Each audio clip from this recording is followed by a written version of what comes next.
बिना पढ़े बायोलॉजी में लाओ टॉप मार्क। अगर आपकी बायोलॉजी की तैयारी बिल्कुल भी नहीं है तो आप बिल्कुल टेंशन ना लें, कंप्लीट वीडियो को देखें और बिना पढ़े बायोलॉजी में टॉप करें। So hi everyone, myself Riyaz, IIT NEET board exam expert. आज मैं आपको बायोलॉजी की ऐसी क्लास कराने वाला हूं कि आप बिना पढ़े भी बायोलॉजी में टॉप स्कोर लेकर आएंगे। 23 फरवरी को यूपी बोर्ड बायोलॉजी का एग्जाम है। ये वीडियो उन सभी बोर्ड के लिए है जो एनसीईआरटी सिलेबस को फॉलो करते हैं, मींस जिन बोर्ड में एनसीईआरटी सिलेबस पढ़ाया जाता है। तो आप बिल्कुल भी टेंशन ना लें, आप हमारे चैनल को ज्वाइन कर लें और बोर्ड एग्जाम की टेंशन को भूल जाएं। इससे पहले की वीडियो में मैंने बिना पढ़े 4 चैप्टर को कवर किया है। इस वीडियो में मैंने और चैप्टर ऐड किए हैं, तो आप कंप्लीट वीडियो को देखें और अपने बोर्ड एग्जाम में टॉप स्कोर लेकर आएं। आप बिल्कुल भी टेंशन ना लें।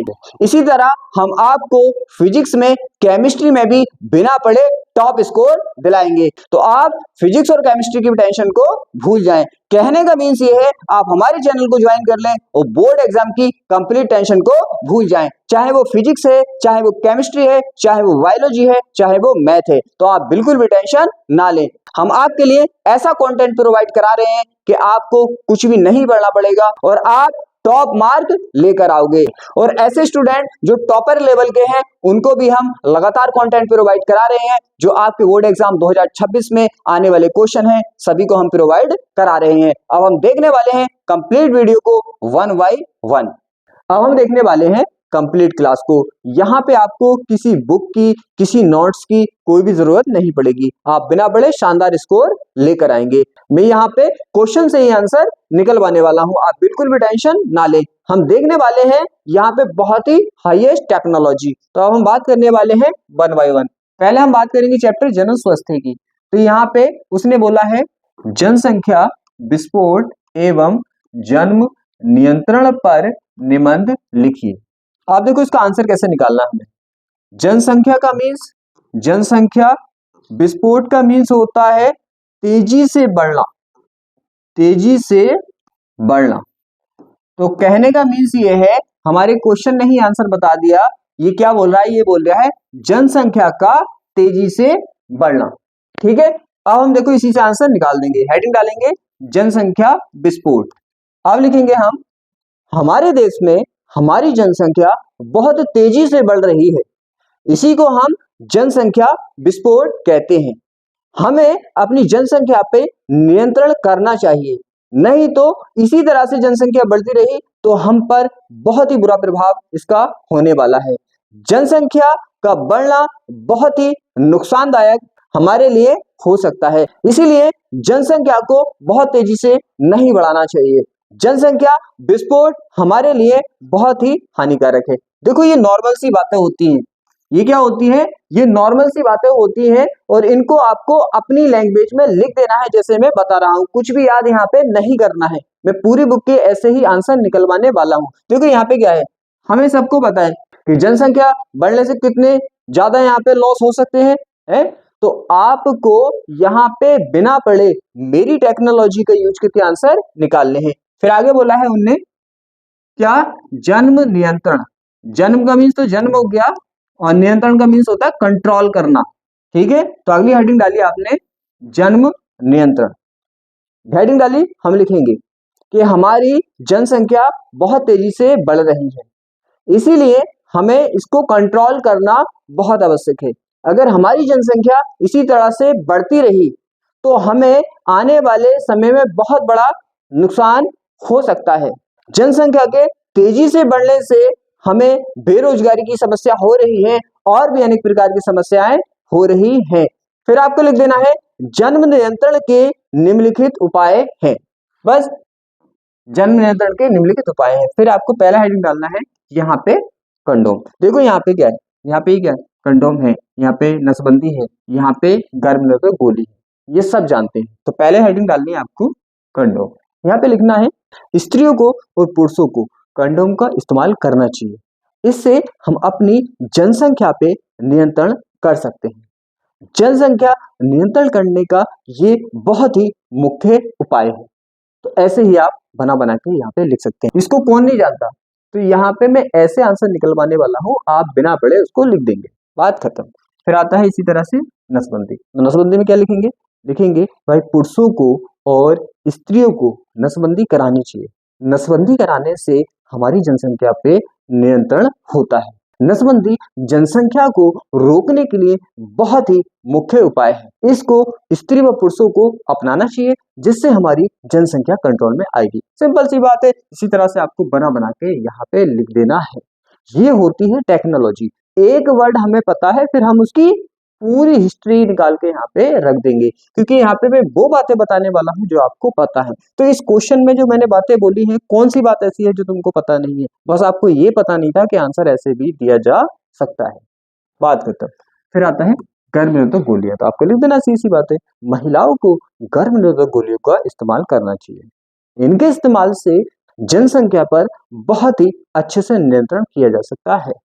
ये महिलाओं के लिए जन्म नियंत्रण की बहुत ही मुख्य विधि है। इस विधि से बहुत ही अच्छे से हम जन्म नियंत्रण कर सकते हैं। ऐसी बना बना के लिख देना, सिंपल हो गया क्वेश्चन। तो इस तरह से आपको करना है, यहां से आंसर निकालना है, यहां से आंसर निकालना है और अपनी जो जनरल लाइफ की बातें होती हैं उसको लिख देना है। बात खत्म। ये होती है हाईएस्ट टेक्नोलॉजी। जब आप एक अच्छे लेवल पर पहुंच जाते हैं एजुकेशन के, तो आपको पता है कि एक ही बात के 1000 टाइप से आंसर दिए जा सकते हैं। तो उसमें से एक टाइप ये है जो मैं आपको सिखा रहा हूं।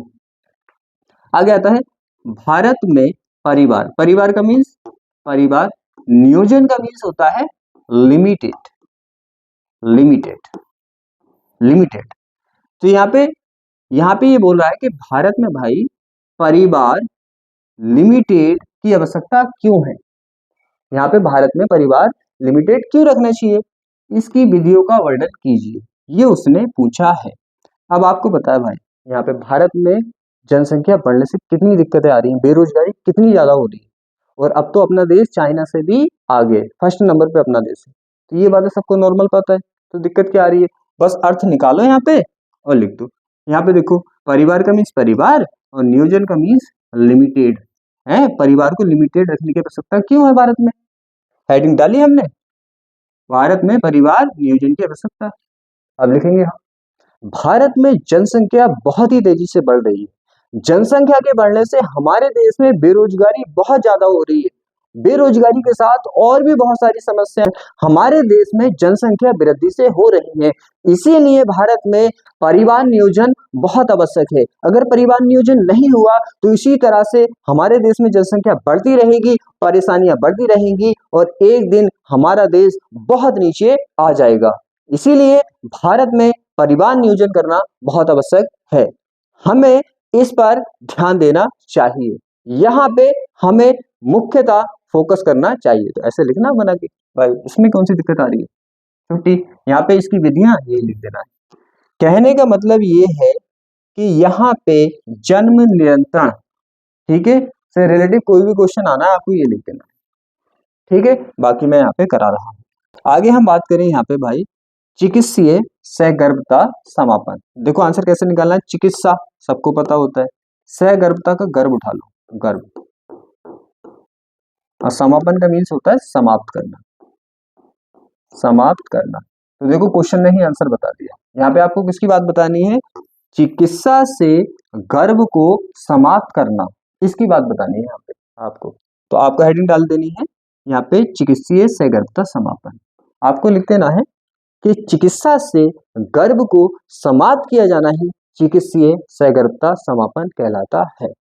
भारत में चिकित्सीय सहगर्भता समापन बहुत तेजी से हो रहा है। इससे बहुत सारे गर्भ को समाप्त किया जा रहा है। चिकित्सीय सहगर्भता समापन कानूनी अपराध है, क्योंकि इससे लड़कियों की भ्रूण में ही हत्या की जा रही है। देखो ऐसा होता है ना, जैसे माँ बाप है और मान लो किसी माता के गर्भ में लड़की है और उसे लड़की की चाहत है, तो वो क्या करेगा? इसी बात है, गर्भ में ही उसको समाप्त करा देगा, लड़की को करा देगा। ये नॉर्मल आपको पता है ना, वही तो लिख रहे हैं यहाँ पे कि भाई क्या है, चिकित्सीय सहगर्भता समापन कानूनी अपराध है, क्योंकि इसका उपयोग करके माता पिता गर्भ में ही लड़की की हत्या करा देते हैं। ये कानूनी अपराध है, इसे नहीं कराना चाहिए, क्योंकि इस तरह से हमारे देश में लड़कियों की संख्या लगातार कम होती जाएगी। जिससे आने वाले समय में बहुत बड़ी प्रॉब्लम हो सकती है। तो हमें ध्यान रखना चाहिए कि चिकित्सीय सहगर्भता समापन लड़कियों की भ्रूण हत्या के लिए नहीं किया जाना चाहिए। कुछ कंडीशन में हम इसको करा सकते हैं, आगे ऐसे बना बना के लिखना है। तो ये बात किसको नहीं पता थी, देखो ये बात किसको नहीं पता थी, ये बात किसको नहीं पता है, ये बात किसको नहीं पता है, सबको पता है ये बात है, लेकिन ये नहीं पता था कि ऐसे भी हम लिख सकते हैं, ऐसे ही हम लिख सकते हैं, बात खत्म। फिर आता है देखो सहायक जनन तकनीकी। इसका मतलब क्या निकल गया है, इसका मतलब निकल गया है ऐसी तकनीकी जो जनन में सहायता करती है, सहायक जनन तकनीकी कहलाती है। आंसर यहीं से निकल रहा है, तो आपको हेडिंग डालनी है सहायक जनन तकनीकी। तो लिख देना है ऐसी तकनीकी जो जनन में सहायता करती है, सहायक जनन तकनीकी कहलाती है। अब देखो यहाँ पे होता कैसे इसका यूज, जैसे किसी के बच्चे नहीं होते, जैसे मान लो किसी पुरुष में कोई कमी है, शुक्राणु नहीं बन पा रही है, तो बच्चा नहीं होगा। मान लो कोई माता है, उनके अंदर क्या नहीं हो पा रहे, उनके अंदर भाई अंडाणु नहीं बन पा रहे, तो बच्चा नहीं होगा। तो ऐसी कंडीशनों में इसका यूज करके बच्चा कराते हैं, ठीक है। इसी को सहायक जनन तकनीकी कहते हैं, क्योंकि जनन में सहायता करती है। सिंपल सी बात है, मॉडर्न जमाना है, ये चीज चल रही है और सबको पता भी है, सी सी बात है। तो हमने लिख दिया भाई क्या, सहायक जनन तकनीकी, हेडिंग डाली, हमने लिख दिया ऐसी तकनीकी जो जनन में सहायता करती है, सहायक जनन तकनीकी कहलाती है। इस तकनीकी की सहायता से जब स्त्री और पुरुषों में बच्चे नहीं होते हैं, तो इसकी सहायता लेकर हम बच्चे पैदा कर सकते हैं। ये बहुत ही महत्वपूर्ण तकनीकी है, इससे हम बच्चों को पैदा करा सकते हैं। सिंपल में आपको बना बना के लिख देना फिर आगे। तो ऐसा होता है ये टेक्नोलॉजी। अब उसके बाद आया है, उसने पूछा है भाई वध्य, वध्य का मतलब जिनको बच्चे नहीं हो पा रहे, दंपतियों मतलब वही हस्बैंड वाइफ को संतान पाने हेतु सहायता देने वाली कुछ विधियां लिखनी। तो आपको डाल देनी है हेडिंग भाई वध्य दंपतियों को संतान पाने हेतु सहायता देने वाली कुछ विधियां, ऐसे करके डाल देनी विधियां और फिर लिख देना है अंडाणु को गर्भाशय में डालकर। देखो क्या होगा, यहाँ पे हेडिंग डाल देनी है अंडाणु को गर्भाशय में डालकर। ऐसा होता है देखो किसी लेडीज में अंडाणु नहीं बन पा रहा, मीन्स अंडा नहीं बन पा रहा, तो हम क्या करते हैं, बाहर से अंडा लेते हैं और उसके गर्भाशय में डाल देते हैं, बच्चा हो जाता है। किसी पुरुष में शुक्राणु नहीं बन पा रहे, तो बाहर से बीरे लेंगे उसमें डाल देंगे, जैसे नॉर्मली गाय भैंसों में सीमेंट लगाते हैं, सेम कंडीशन ऐसी होती है। सिंपल, ये सबको पता है, हम लिख भी सकते हैं। तो क्या लिखेंगे, पहले हेडिंग डाल के अंडाणु को गर्भाशय में डालना। हम लिख देंगे जब किसी स्त्री में अंडाणु नहीं बनता है, तो हम बाहर से लेकर उसके गर्भाशय में अंडाणु को डाल देते हैं, इससे उसके बच्चे पैदा हो जाते हैं। ये विधि बहुत ही महत्वपूर्ण विधि है, इससे हम बच्चे पैदा कर सकते हैं। इसी को हम सहायक जनन तकनीकी कहते हैं। ऐसे बना बना के लिख देना, सी बात है, ये नॉर्मल सबको पता होती है। फिर आता है वीर्य सेचन। अगर वीर्य सेचन याद ना रहे तो आप बोल देंगे स्त्री योनि में वीर्य डालकर, ये तो सिंपल बात है, सबको पता होती है। अब लिख देंगे कि जब पुरुष में शुक्राणु नहीं बन पाते हैं, तो हम बाहर से वीर्य को लेकर स्त्री की योनि में डाल देते हैं, इससे स्त्री में बच्चे पैदा हो जाते हैं। इस तरह से हम सहायक जनन तकनीकी की सहायता से बच्चे पैदा कर सकते हैं। तो ऐसे बना के आपको लिख देना। पूरा चैप्टर समाप्त हो गया। क्या करना पड़ा आपको, सब कुछ आपको पता है, बस ये नहीं पता था कि आंसर ऐसे भी दिए जा सकते हैं, और इस तरह से वर्ड का मीन्स निकालना वो मैं करा रहा हूँ, नो टेंशन। आगे आता है देखो यहाँ पे संक्रामक, संक्रामक सा और सा से सात, सात आप समझे यहाँ पे। जैसे एक इंसान को रोग है, अगर उसके कोई पास आया, उसके कोई साथ आया, उसे भी हो गया, तो इसी को बोलते हैं संक्रामक। इसका मतलब साथ वाले को संक्रामक रोग हो जाएगा, तभी मैं बोल रहा हूँ सा से सात और सा से संक्रामक। तो हम लिख सकते हैं संक्रामक, हेडिंग डाल के क्या, संक्रामक रोग। तो हम लिख देंगे भाई ऐसे रोग जो एक व्यक्ति से दूसरे व्यक्ति को हो जाता है। बिल्कुल सिंपल लिखना, तो ऐसे लिख दो कि भाई ऐसे रोग जो साथ वाले व्यक्ति को हो जाते हैं संक्रामक रोग कहलाते हैं। फिर डाल देनी है हेडिंग असंक्रामक, तो इसमें लिख देना है ऐसे रोग जो एक व्यक्ति से दूसरे व्यक्ति को नहीं होते हैं, या बिल्कुल सिंपल लिख दो कि ऐसे रोग जो साथ वाले व्यक्ति को नहीं होते हैं असंक्रामक रोग कहलाते हैं। इसका उल्टा होता है। फिर पूछता है यहाँ पे कि भाई प्रत्येक के दो दो उदाहरण लिखिए और यहाँ पे लक्षण और कारक रोकथाम लिखिए। तो मैंने सिंपल दिया है, संक्रामक के फ्लू और जुकाम सबको पता होता है, और असंक्रामक के कैंसर और मधुमेह, और मधुमेह नहीं भी जानते तो शुगर सब जानते हैं, ब्लड शुगर जो होता है। तो ये है, यहाँ पे एक क्वेश्चन पूछा जाता है, बहुत इंपॉर्टेंट है, उसका भी आप बिना पढ़े आंसर निकाल सकते हैं। यहाँ पे कोई आपको रोग दे दिया, जैसे टाइफाइड दे दिया आपको, मलेरिया दे दिया आपको, कैंसर दे दिया आपको, तो पूछेगा क्या पूछेगा, देखो वहां पे पूछेगा लक्षण, कारक और रोकथाम। तो अगर आपको नहीं भी पता तो आप लिख सकते हैं।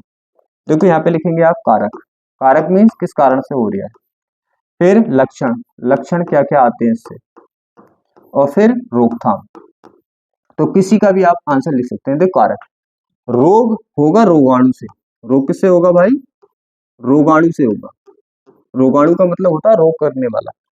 तो कारक में आप क्या लिखेंगे, आप लिखेंगे जो भी आपको दिया हुआ है, कोई भी बीमारी दी हुई है, अगर याद हो जाए अच्छी बात है, नहीं होता तो मेरे स्टाइल से लिख दो। आप लिख देंगे कि ये रोग रोगाणुओं से होता है, रोगाणुओं के कारण ये हमारे शरीर में रोग आ जाता है, ये रोगाणु हमारे शरीर में जाकर हमारे शरीर को नुकसान पहुंचाते हैं, इसी तरह से हमारी बॉडी में ये रोग फैल जाता है। तो इस तरह से बना बना के आपको लिख देना है रोगाणु के अकॉर्डिंग। लक्षण, देखो लक्षण, जब कोई भी रोग होगा तो वीकनेस आएगी, शरीर में क्या होगा, प्रॉब्लमें आएंगी, दिमाग भारी रहेगा, तो इस तरह से बुखार भी आएगा। तो ऐसे लिख सकते हैं आप, सिंपल सी बात है। क्या लिखेंगे लक्षण में कि भाई इस रोग के होने से हमारे शरीर में कमजोरी आती है, हमें बुखार आता है, हमारे बॉडी में वीकनेस आ जाती है, और इस वीकनेस की वजह से, इस कमजोरी की वजह से हमारा शरीर अच्छे से काम नहीं कर पाता है, हमें बहुत सारी प्रॉब्लम इससे होती है।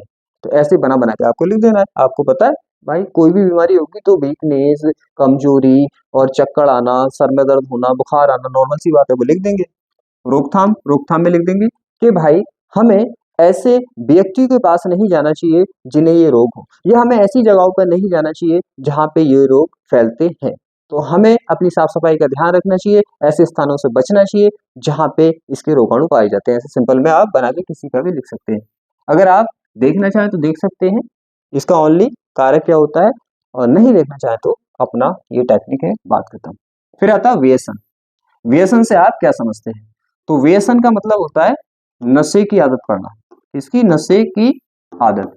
अब एक बात बताइए आप, नशे की आदत खराब होती है, किसको नहीं पता है, नशे की आदत नुकसान देती है, किसको नहीं पता है, नशे की आदत से लाइफ खराब होती है, किसको नहीं पता है, सबको पता है ना। तो अभी तो मैं बोल रहा हूँ, अर्थ मैं बता रही हूँ क्या है, पता आपको है ये सब कुछ। तो क्या लिखेंगे, व्यसन से आप क्या समझते हैं, हेडिंग डालिए व्यसन, लिख देंगे व्यसन हमारे शरीर के लिए बहुत ही हानिकारक है, व्यसन हमारी जिंदगी को तबाह कर देता है, व्यसन से हमें दूर रहना चाहिए। व्यसन की अगर हमें आदत हो जाती है तो वो छूटती नहीं है, सबको पता है नशे की आदत होती है, छूटती नहीं है। तो इसी तरह से बना बना के लिख देना, सी बात है, ये बहुत ही हानिकारक है, इससे हमारा शरीर बेकार हो जाता है, हमारे सोचने समझने की क्षमता खराब हो जाती है, हमारे बॉडी पार्ट सही से काम नहीं कर पाते। तो नॉर्मल सी बात है, नशे की आदत से कितनी प्रॉब्लम होती है सबको पता होती है, वही लिखनी है। मतलब मैं बता रही हूँ, व्यसन का मीन्स नशे की आदत पड़ना, बात खत्म। फिर आता है प्रमुख नशीले पदार्थ के नाम और उनके प्रभाव का वर्णन। तो यहाँ पे हम दो ले लेंगे, एक शराब ले लेंगे, क्या ले लेंगे, शराब ले लेंगे भाई, और एक ले लेंगे यहाँ पे ड्रग। अब देखो यहाँ पे किसको नहीं पता कि शराब नुकसान देती है, किसको नहीं पता कि शराब से लीवर खराब होता है, सबको पता है। तो डालेंगे हेडिंग शराब, लिखेंगे फिर यहाँ पे शराब हमारे शरीर के लिए बहुत ही हानिकारक है, शराब का इस्तेमाल करने से हमारे शरीर को बहुत सारे नुकसान होते हैं। शराब ज्यादा पीने से हमारा लीवर खराब हो जाता है, लीवर खराब होने से हमारी बॉडी में और बहुत सारी प्रॉब्लमें, रोग बीमारियां उत्पन्न होती हैं। इन रोग बीमारियों को उत्पन्न होने से हमारा शरीर खराब हो जाता है, अच्छे से काम नहीं कर पाता, हमारा पूरा बॉडी का सिस्टम बिगड़ जाता है। इसीलिए शराब नहीं पीनी चाहिए, ये हमारे लिए बहुत ज्यादा हानिकारक है। ये सब बातें आपको पता है, सीधी सी बात है। फिर आगे आता है ड्रग्स। ड्रग्स में क्या लिखना है, ड्रग्स का सबको पता है भाई, ड्रग्स ज्यादा लेते हैं दिमाग काम नहीं करता उसमें, सीधी सी बात है, वो नुकसान देता है हमारी बॉडी को, सबको पता है, सीधी सी बात है। तो लिख देंगे हम यहाँ पे, क्या लिख देंगे, ड्रग्स हेडिंग डाल के लिख देंगे। ड्रग्स हमारे शरीर के लिए बहुत ज्यादा हानिकारक है, ज्यादा ड्रग्स लेने से हमारे माइंड की, मस्तिष्क की सोचने समझने की क्षमता खराब हो जाती है, सोचने समझने की क्षमता खराब होने से हम अपने कार्य को सही से नहीं कर पाते, जब हम अपने कार्य को सही से नहीं कर पाते तो हमारी लाइफ खराब हो जाती है, हमारी पूरी जिंदगी तबाह हो जाती है। इस तरह से आप बना के इसको लिख सकते हैं, सिंपल।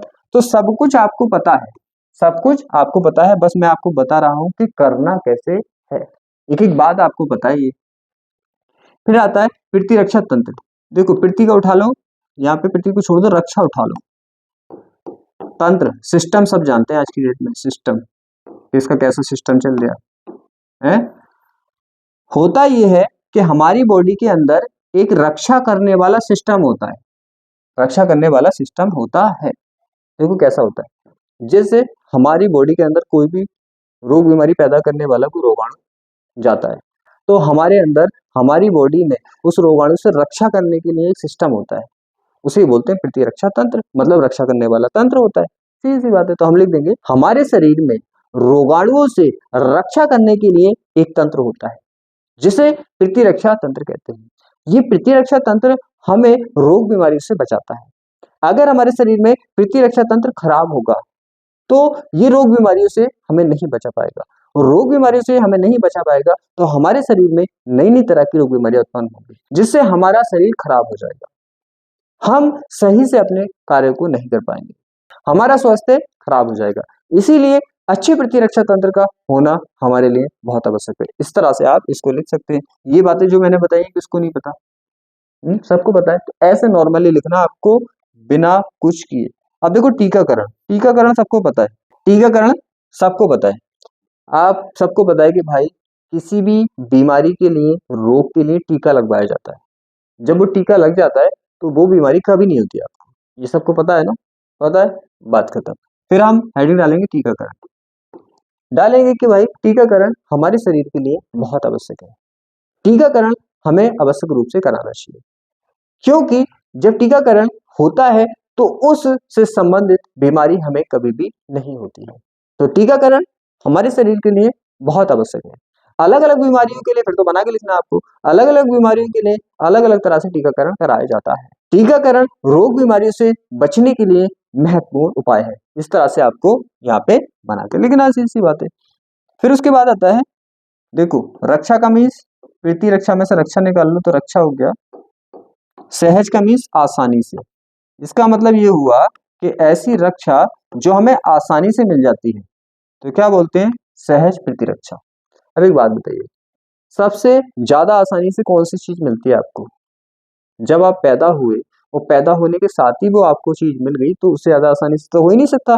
दुनिया में आके आप कोई भी चीज लेंगे तो उसके लिए खरीदना पड़ेगा या कोई प्रॉब्लम उठानी पड़ेगी। जैसे आंखें मिली है, पैदा होके मिली है, सहज में मिल गई, कौन सा हमें कुछ करना पड़ा, कान मिले हैं और भी बॉडी के पार्ट मिले हैं, तो ये आसानी से मिले हैं। कहने का मीन्स ये है यहाँ पे, सहज का मीन्स आसानी से मिलने वाली रक्षा, और आसानी से कब रक्षा मिलती है, कब कोई चीज आसानी से मिलती है, जब हम पैदा होते हैं। तो हम कह सकते हैं यहाँ पे सहज प्रतिरक्षा हेडिंग डालकर, ऐसी प्रतिरक्षा जो हमें जन्म से मिलती है, सहज तो जन्म से मिल सकती है, कि ऐसी प्रतिरक्षा जो हमें जन्म से मिलती है सहज प्रतिरक्षा कहलाती है। फिर आगे तो आपको बना बना के लिखना है। सहज प्रतिरक्षा हमें रोग बीमारी से बचाती है, इससे हमारे शरीर में रोग बीमारियां नहीं होती है, रोग बीमारियों के नहीं होने से हमारा शरीर स्वस्थ रहता है और हम अच्छी लाइफ जी पाते हैं और अपने कार्य को अच्छे से कर पाते हैं। बस हमें तो ये पता है कि भाई ये जो रक्षा है ये हमारी रोग बीमारियों से हमारी रक्षा करती है और रोगों से हमारे शरीर को बचाती है, बस इतना ही तो पता है हमें, बाकी तो हम अपनी लैंग्वेज में लिख देंगे, सीधी बात है। तो ऐसे यहाँ पे लिखना होता है, आप बिल्कुल भी टेंशन ना लें। फिर आता है सहज प्रतिरक्षा में कितने प्रकार के रोध होते हैं। फिर आपको बताना है कि भाई यहाँ पे इसके रोध, तो कैसे लिखना है आपको, पहले लिखना है आपको त्वचा, हेडिंग डाल के पहले तो आपको लिखना है सहज प्रतिरक्षा के रोध, इतनी हेडिंग डाल देंगे, फिर लिखना है आपको, यहाँ पे लिखना है कि सहज प्रतिरक्षा के निम्नलिखित रोध होते हैं। पहले डालना है त्वचा, त्वचा देखो त्वचा है अपनी, त्वचा हमें रोगाणु से बचाती है, सी बात है, त्वचा नहीं होती तो जितने भी बाहर के रोगाणु शरीर में अंदर घुस जाते और रोग बीमारी कर देते, करते कि नहीं करते। तो हमें त्वचा हेडिंग डाल के लिख देना है कि त्वचा हमारे शरीर को रोग बीमारी से बचाती है, यह हमारे शरीर की बहुत ही महत्वपूर्ण सहज प्रतिरक्षा है। ये नहीं होती तो हमारे शरीर में बहुत सारे रोगाणु अंदर चले जाते हैं, जिससे हमें नई नई तरह की बीमारियां होती। तो ऐसे बना के आपको लिख देना। फिर आता है दूसरा हेडिंग डालना है आपको आंखों के आंसू, तो आपको लिख देना है हमारी आंखों के आंसू हमें रोग बीमारियों से बचाते हैं, क्योंकि जब हमारी आंखों से आंसू निकलते हैं तो ये रोगाणुओं को मार देते हैं, जिससे हमें रोग बीमारियां नहीं होती। इस तरह से बना के लिखना है भाई, बात खत्म। फिर आता है मुंह में लार, तो आपको लिखना है मुंह में लार भी हमारी महत्वपूर्ण सहज प्रतिरक्षा है। जब हम खाना खाते हैं तो हमारे खाने में जो रोगाणु होते हैं, लार उन रोगाणुओं को मार देती है। रोगाणुओं के मरने से हमारे शरीर में रोग बीमारी नहीं फैलती। तो ये नॉर्मल सी बातें हैं भाई, सबको पता है, तो आप टेंशन क्यों ले रहे हो? जैसे मैं बोल रहा हूँ ऐसे आपको आंसर निकाल दे रहे हैं। हमारे यहाँ पे 2 चैप्टर हो गए। कितने चैप्टर हो गए यहाँ पे? 2 चैप्टर हो गए अपने, और हमने कुछ भी याद नहीं किया, बात खत्म। अब देखो तीसरा चैप्टर मानव कल्याण सूची। यहाँ पे देखो क्या है, मानव कल्याण में सूक्ष्म जीवों की भूमिका पर निबंध। यहाँ पे मानव का मीन्स तो मानव, कल्याण का मीन्स होता है ग्रोथ, उसका डेवलपमेंट है, ग्रोथ डेवलपमेंट। और सूक्ष्म जीव मीन्स, सूक्ष्म का मतलब होता है छोटे छोटे जीव, छोटे जीव।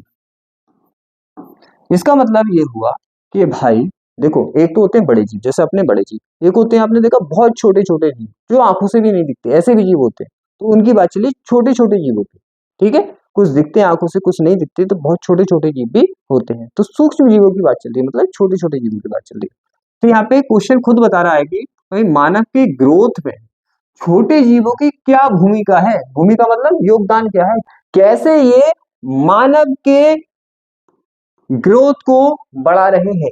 तो क्वेश्चन ने ही हमें बता दिया कि भाई यहाँ पे क्या करना है, हमें साफ साफ बता दिया कि आप बताओ भाई मानव का जो ग्रोथ हो रहा है उसमें छोटे जीव क्या योगदान कर रहे हैं, क्या भूमिका निभा रहे हैं, सीधी बात है। तो हम हेडिंग डालेंगे भाई मानव कल्याण में सूक्ष्म जीव, हेडिंग डाली, हमें आंसर तो इससे निकालना है। तो हम लिख देंगे कि सूक्ष्म जीव मानव के कल्याण में बहुत बड़ी भूमिका निभा रहे हैं। अगर सूक्ष्म जीव नहीं होते तो मानव का कल्याण नहीं हो पाता। मानव के कल्याण में बाधा मीन्स रुकावट, रुकावट आ जाती है। इसीलिए मानव के कल्याण के लिए सूक्ष्म जीव अति आवश्यक है। सूक्ष्म जीव अनेक प्रकार से मानव का कल्याण कर रहे हैं। ऐसे करके बना के लिख देना, सिंपल सी बात है। आंसर निकालने की टेक्निक सीखनी है मुझसे आपको, जैसे मैं यहाँ पे निकलवा रहा हूँ, ठीक है। फिर आप लिख देंगे हेडिंग डाल के भाई, हेडिंग डाल के आप लिख देंगे कि मानव के कल्याण में सूक्ष्म जीव निम्न प्रकार भूमिका निभा रहे हैं। हेडिंग डाल देनी है। पहला हेडिंग डालना है ब्रेड बनाना, क्योंकि ब्रेड किसको नहीं पता और ये किसको नहीं पता ब्रेड बनता है। तो हम सूक्ष्म जीव, आपको याद थोड़ी करना, सूक्ष्म जीव लिखा हुआ मिलेगा, ये देखो सूक्ष्म जीव लिखा है। तो सूक्ष्म जीव का उपयोग करके ही ब्रेड बनाते हैं, सूक्ष्म जीव का उपयोग करके इडली बनाते हैं, डोसा बनाते हैं, शराब बनाते हैं, ये सबको पता है। ब्रेड किसको नहीं पता, इडली डोसा शराब किसको नहीं पता, सबको पता है। बस आपको लिखना क्या है, हेडिंग डालनी है ब्रेड बनाना। आपको लिख देना है भाई सूक्ष्म जीवों का उपयोग करके हम ब्रेड बनाते हैं। सूक्ष्म जीव हमारे लिए बहुत ही लाभदायक है। अगर सूक्ष्म जीव नहीं होते तो हम ब्रेड नहीं बना पाते, सिंपल सी बात है। फिर आगे लिख देना है कि ब्रेड जो होते हैं मानव के लिए बहुत लाभदायक है। इससे मानव का क्या होता है, कल्याण होता है। ये लिखा है हमने कल्याण, कहाँ पे गया, कल्याण, कल्याण होता है। इसी तरह से क्या है, इडली लिख देना है, सूक्ष्म जीवों का उपयोग करके हम इडली बनाते हैं। इस तरह से सूक्ष्म जीव नहीं होते तो ये नहीं बन पाता, ऐसा वैसा लिख देना आपको। फिर ऐसी डोसा बनाना है, डोसा बनाना है, ऐसे लिख देना शराब को, सूक्ष्म जीवों का उपयोग करके हम शराब बनाते हैं। अगर सूक्ष्म जीव नहीं होती तो हम शराब को नहीं बना पाते। लेकिन शराब मानव के लिए हानिकारक है, शराब का सेवन नहीं करना चाहिए। इस तरह से लिखना है आपको सबको। कौन सी दिक्कत आ रही है? अब आता है जैव का मीन्स जैव, जैव का मीन्स जीव, उर्वरक का मीन्स, आप देखो इसको समझो।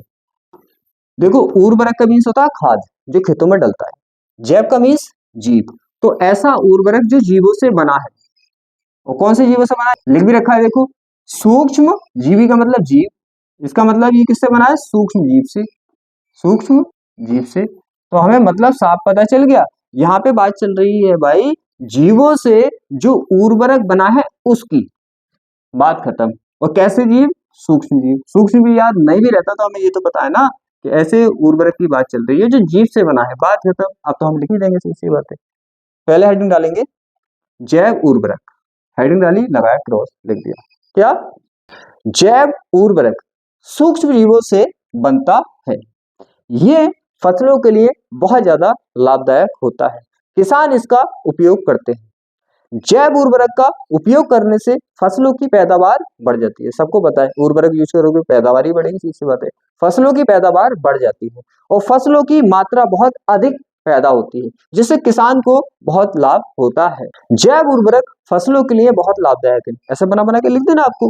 कौन सी दिक्कत आ रही है, कौन सी प्रॉब्लम आ रही है? देखो एक पॉइंट और समझना है कि हम खेती में दो तरह के उर्वरक का यूज करते हैं। एक तो केमिकल उर्वरक जैसे यूरिया है, डीएपी है, वो केमिकल से बने हैं। और एक जैव उर्वरक जो जीवों से बने हैं। जब हम केमिकल उर्वरक डालते हैं तो भाई उस केमिकल का असर हमारे जो उत्पाद होते हैं उनमें भी आता है, उसे हम खाते हैं तो हमें नुकसान पहुंचता है कि नहीं पहुंचता है। अगर हम जैव उर्वरक का उपयोग करेंगे तो रासायनिक उर्वरक नहीं डालेंगे, रासायनिक उर्वरक नहीं डालेंगे तो सीधी सी बात है उनमें उनका असर नहीं आएगा, हम पे प्रभाव नहीं पड़ेगा। उसी बात को लिखना है यहाँ पे। फिर आगे क्या लिख देंगे, हम लिख देंगे जब हम फसलों में जैव उर्वरक का उपयोग करते हैं तो रासायनिक उर्वरक का उपयोग नहीं करते हैं, क्योंकि रासायनिक उर्वरक का उपयोग करने से रासायनिक उर्वरक का प्रभाव हमारे उत्पाद पर आता है, और हमारे उत्पाद पर आने से हम उसे जब खाते हैं हमारे शरीर पर उसका बुरा प्रभाव पड़ता है, और हमारे शरीर पर बुरा प्रभाव पड़ने से हमें रोग बीमारियां होती हैं, हमारे स्वास्थ्य बिगड़ जाता है। लेकिन जैव उर्वरक का उपयोग करने से हमारे स्वास्थ्य पर कोई भी प्रभाव नहीं पड़ता। जैव उर्वरक हमारे लिए बहुत ज्यादा लाभदायक है। ऐसे बना बना के लिखना है। कौन सी दिक्कत आ रही है, ये सब बातें आपको पता है, सीधी सी बातें समझा रही हूँ मैं आपको, तो पॉइंट पकड़ा और कर दिया। आगे आता भाई बायोगैस। बायोगैस है कोई, अगर आपको वायु भी समझ नहीं आता तो गैस तो समझ आता है। गैस उत्पादन का मीन्स पैदा करना, और सूक्ष्म जीव का मीन्स छोटे जीवों से, छोटे जीव। इसका मतलब साफ साफ क्लियर हुआ कि भाई हम छोटे जीवों का उपयोग करके गैस को पैदा कर रहे हैं। तो क्वेश्चन ने आंसर बता दिया क्या, कि हम छोटे जीवों का उपयोग करके गैस को पैदा कर रहे हैं। कौन सी गैस, बायोगैस। हेडिंग डालेंगे भाई बायोगैस उत्पादन में सूक्ष्म जीव की भूमिका। हेडिंग डाली, लगाया हमने ये। फिर उसके बाद हम लिख देंगे, क्या लिखेंगे भाई, हम लिखेंगे कि सूक्ष्म जीव हमारे लिए बहुत ही उपयोगी है। मानव जीवन में इनके अनेक उपयोग होते हैं। मानव के जीवन में ये अनेक महत्वपूर्ण कार्य करते हैं। ये मानव का कल्याण करते हैं, मानव का ग्रोथ करते हैं। सूक्ष्म जीवों का उपयोग करके हम बायोगैस का उत्पादन करते हैं। बायोगैस हमारे लिए, मानव के लिए बहुत उपयोगी है, क्योंकि बायोगैस का उपयोग करके हम विभिन्न कार्यों को करते हैं। अगर बायोगैस नहीं होती तो हम बहुत सारे अपने कार्य सही से नहीं कर पाते। इसीलिए सूक्ष्म जीव हमारे लिए बहुत महत्वपूर्ण है। सूक्ष्म जीव नहीं होते तो हम बायोगैस को उत्पन्न नहीं कर पाते। इसीलिए सूक्ष्म जीव मानव के कल्याण में महत्वपूर्ण भूमिका निभाते हैं। इसी तरह से लिख देना, इसमें कौन सा याद करना है, हो गया। अब आता है वहित। वहित मीन्स बहने वाला, बहने वाला। मल का मीन्स गंदा पानी जो होता है, गंदा पानी। और उपचार का मीन्स, देखो उपचार तो सब जानते हैं, कोई बीमार होता है उसे दवाइयां दिलाते हैं, उपचार कहते हैं। लेकिन पानी का उपचार थोड़ी करेंगे हम, पानी को दवाइयां थोड़ी दिलाएंगे हम। उपचार का मीन्स होगा साफ करना, पानी को तो साफ ही कर सकते हैं हम।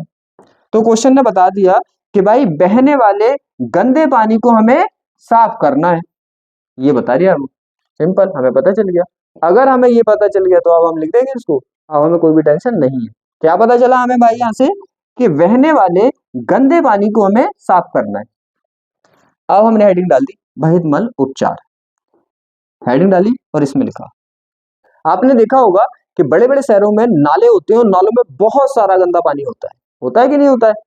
अब आपने देखा होगा उसमें बड़े बड़े पत्थर भी होते हैं, पॉलिथीन्स भी होती है, मीन्स बड़ी बड़ी गंदगियां भी होती हैं, और छोटी छोटी गंदगियां भी होती है उसमें, है दो तरह की गंदगियां होती हैं। तो हम हेडिंग डाल के लिखेंगे क्या, पहले लिखेंगे हम वहित मल उपचार। हम लिखेंगे भाई महानगरों में, बड़े बड़े नगर जो होते हैं, ये बड़े बड़े लिख देना, आपको महानगर नहीं पता तो। बड़े बड़े नगरों में प्रतिदिन मीन्स रोज बहुत बड़ी मात्रा में बहितमल पैदा होता है। इस बहितमल में अनेक रोगाणु होते हैं जो मानव के शरीर के लिए हानिकारक होते हैं। ये वातावरण में जाते हैं, ये वातावरण को प्रदूषित करते हैं। उस प्रदूषण का प्रभाव मानव पर भी पड़ता है। इसीलिए बहितमल का उपचार करना बहुत आवश्यक है। बहितमल का उपचार हम अनेक विधियों से करते हैं। अरे ये तो हमें पता है भाई, ये जो मैं बोल रही हूँ ये सब पता है हमें। गंदा पानी होता है, उसमें रोगाणु होते हैं, उससे बीमारी होती है, ये तो पता है हमें। वही तो बोल रही हूँ, जनरल लाइफ में है, आपको पता है सबके आंसर। बस मैं आपको बता रहा हूँ कि निकालने कैसे हैं, और आपको पता नहीं है ऐसे भी निकाल सकते हैं, वो बता रही हूँ मैं आपको, टेंशन मत लो। तो ऐसे लिख देंगे उपचार करना बहुत जरूरी है, ठीक है। तो आप लिख देंगे कि हम वहितमल का निम्न प्रकार से उपचार कर सकते हैं, बात खत्म। पहला आइटम डालेंगे आप प्रथम उपचार। प्रथम नहीं जानते तो पहला तो जानते हो, पहला उपचार। देखो क्या होगा, वही मल में बड़े बड़े पत्थर होंगे, पॉलिथीन होंगी, होंगी कि नहीं होंगी, छोटी छोटी गंदगियां होंगी। पहले क्या करेंगे हम, बड़ी बड़ी गंदगियों को छान के निकाल देंगे, सिंपल सी बात है। फिर छोटी छोटी गंदगियों को फिर से साफ कर देंगे, तो 2 बार में कर देंगे हम। तो पहले उपचार में क्या करेंगे, समझ के हो गया। हम लिखेंगे कि वहित मल में बड़े बड़े पत्थर, पॉलिथीन, अनेक प्रकार की गंदगियां पाई जाती है, इनको हम छान कर बाहर कर देते हैं। इसी को हम प्रथम उपचार या पहला उपचार कहते हैं। इस तरह से हम वहित मल को साफ करते हैं। ऐसी आपको आगे बना के लिखना है। फिर लिखना है द्वितीय उपचार। द्वितीय समझ नहीं आता, दूसरा तो समझ आता है, दूसरा उपचार, तो दूसरे उपचार में लिख दो। अब आप लिखेंगे कि प्रथम उपचार में हम बड़ी बड़ी गंदगियों को छानकर बाहर निकालते हैं। अब जो गंदगी वहित मल में रह जाती है उसे हम द्वितीय उपचार में साफ करते हैं। पता है तुम्हें, पूरा चैप्टर सूक्ष्म जीव पर है नहीं, ये सूक्ष्म जीव का यूज करेंगे हम, करते हैं। ये लिख दिया। फिर आगे लिखेंगे कि इस गंदगी को साफ करने के लिए हम सूक्ष्म जीव का उपयोग करते हैं। सूक्ष्म जीव वहित मल को साफ करने में बहुत बड़ी भूमिका निभाते हैं। सिंपल सी बातें हैं, ये तो तुम खुद भी लिख सकते हो भाई। ये छोटे जीव उसको साफ कर रहे हैं तो भूमिका ही निभा रहे हैं, सीधी बात है। तो आप खुद भी लिख सकते हो कि सूक्ष्म जीव वहित मल को साफ करने में बहुत बड़ी भूमिका निभाते हैं। इनका उपयोग करके हम वहित मल को साफ करते हैं। ऐसे बना बना के आपको लिख देना भाई, काम आपका हो गया। इस तरह से हो गया, और ये मोस्टली पूछा जाता नहीं है। फिर आता है जैविक खेती। जैविक का मीन्स आपको पता चल रहा है, जीव, जीव मतलब जैविक खेती, मतलब जीवों का उपयोग करके जो खेती कर रहे हैं उसे जैविक खेती बोलते हैं। केमिकल नहीं लगाने, यहाँ पे केमिकल नहीं लगाने। आप इसको कॉपी कर देना, यहाँ पे इसको कॉपी कर देना, जैव उर्वरक वाले आंसर को यहाँ पे कॉपी कर देना, बात खत्म। 3 चैप्टर अपने हो चुके हैं। आगे आता है भाई यहाँ पे परितंत्र, खाद्य श्रृंखला। इसका मतलब क्या होता है, देखो खाद्य का मीन्स खाने की, खाना है, खाने की। श्रृंखला का मीन्स लाइन। देखो श्रृंखला का मीन्स होता है लाइन, लाइन का मीन्स एक के बाद एक, एक के बाद एक, एक के बाद एक। क्वेश्चन ने बता दिया कि यहाँ पे खाने की लाइन की बात चल रही है, मतलब यहाँ पे लाइन से खाना खाया जा रहा है। पता चल गया, हम आंसर निकाल देंगे। अब देखो कैसे, भी घास होती है, होती कि नहीं होती है। घास को कौन खाता है, खरगोश खाता है, खरगोश को गीदड़ खा गया, गीदड़ को शेर खा गया। तो क्या है, देखो खाने की श्रृंखला है कि नहीं है नहीं है, ऐसी सी बात है। अब हमें पता है खाने की श्रृंखला है, और हमें पता है ये काम पृथ्वी पर होता है अपनी। अब लिख देंगे, क्या लिखेंगे, हमारी पृथ्वी पर खाद्य श्रृंखला पाई जाती है। इसमें एक जीव दूसरे जीव को खाता है, दूसरा जीव तीसरे जीव को खाता है। तो इस तरह से हमारी खाद्य श्रृंखला चलती है। जैसे घास को खरगोश खाता है, खरगोश को गीदड़ खाता है, गीदड़ को शेर खाता है। इस तरह से हमारी पृथ्वी पर खाद्य श्रृंखला चलती है। पृथ्वी पर खाद्य श्रृंखला का होना बहुत जरूरी है, ये तुम्हें पता है। ऐसी श्रृंखला नहीं चलेगी, ऐसी श्रृंखला नहीं चलेगी तो या तो खरगोश भूखा मर जाएगा, गीदड़ या शेर। तो जरूरी है, तो हम लिखेंगे कि पृथ्वी पर खाद्य श्रृंखला का होना बहुत आवश्यक है। अगर खाद्य श्रृंखला नहीं होगी तो जीव भूखे मर जाएंगे और पृथ्वी से खत्म हो जाएंगे। मर जाएंगे तो खत्म हो जाएंगे, अरे सब शेर मर गए, पृथ्वी से खत्म हो गए, खत्म हो जाएंगे। इसीलिए पृथ्वी पर खाद्य श्रृंखला का होना आवश्यक है, क्योंकि खाद्य श्रृंखला से ही जीव भोजन प्राप्त करते हैं। जैसे शाकाहारी मांसाहारी सबको पता है, जैसे शाकाहारी घास को खाकर अपना भोजन प्राप्त करते हैं, मांसाहारी शाकाहारी को खाकर भोजन प्राप्त करते हैं, या मांसाहारी मांस को खाकर अपना भोजन प्राप्त करते हैं। तो इस तरह से हमारी खाद्य श्रृंखला चलती है। खाद्य श्रृंखला के माध्यम से ही एक जीव को दूसरे जीव से ऊर्जा प्राप्त होती है।